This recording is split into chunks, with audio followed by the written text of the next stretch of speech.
The scream echoed briefly, lost in the vastness of the stormy night, swallowed by the thunder. The pain was unbearable. His claws, sharp as blades, tore through her skin with ease, slicing through flesh and muscle as if she were made of paper. The woman writhed, her body trembling as she felt the warm blood mix with the cold rain trickling down her skin. For a moment, everything around her seemed to slow down. She couldn't hear anything but the frantic beating of her heart in her ears. The man held her tightly, leaning even closer, inhaling the scent of fear that radiated from her. His deformed smile widened as he watched his prey with crazed eyes, as though admiring his masterpiece. With an almost superhuman effort, she tried to pull away, pushing against his chest with trembling hands, but his strength was overwhelming. She couldn't breathe, her chest tightened in agony. Yet something inside her, a fragile flame of survival, refused to die out. In one last act of desperation, she managed to move her leg and violently kicked his knee. The impact was weak, but enough to catch him by surprise. The man stepped back, growling like a wounded animal. The look of surprise in his crazed eyes gave her a second, just 1 second, to act. She rolled to the side, feeling the cold mud and water cling to her skin. With her heart pounding so hard it felt like it would explode, she crawled, her fingers digging into the wet asphalt in search of any way to escape. Her lungs burned, and the desperation inside her grew with each passing second. He recovered quickly, letting out a hoarse snarl, as if irritated that she had dared to resist. His steps were faster now, heavy and relentless.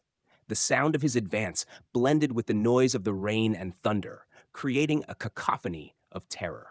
Then something caught her attention in the corner of her peripheral vision. A faint light. Flickering, but present. It was a house. Its windows were partially lit from within, and a small lantern outside cast a weak shadow in the midst of the rain. She didn't know if anyone was there, if there was help, but it was her only chance.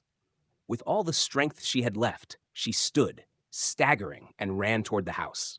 Her bare feet bled from the cuts on the stones and asphalt, but she ignored the pain. There was no more room for thought. Only run. Run or die. The man was right behind her. She could feel his overwhelming presence, the insane heat of his gaze piercing her back. But the house was getting closer, the lights seeming like a beacon in the oppressive darkness.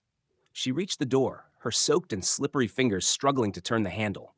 She pounded hard, her trembling fists hammering against the old wood. "Help!"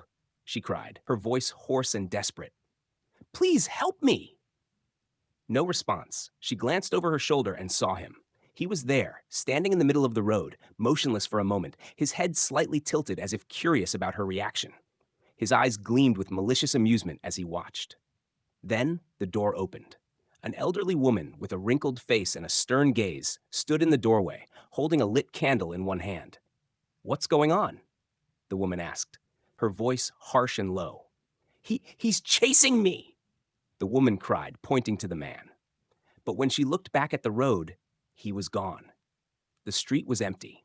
The shadows had swallowed the spot where he had stood just moments ago. "What are you talking about, girl?" the old woman asked, frowning. "There's no one out there." The woman tried to protest, but something in the old woman's expression made her hesitate. There was a strange gleam in her eyes. The woman paused for a moment before stepping back. Suddenly, the door slammed shut, leaving her outside, completely alone. The thunder roared again, and the rain poured down harder as she looked around, trying to make sense of what had just happened. Silence fell, but deep down she knew. He hadn't left. He was still there, hidden, waiting. And then, from the bushes to her right, she heard a sound, a slow, ragged breath.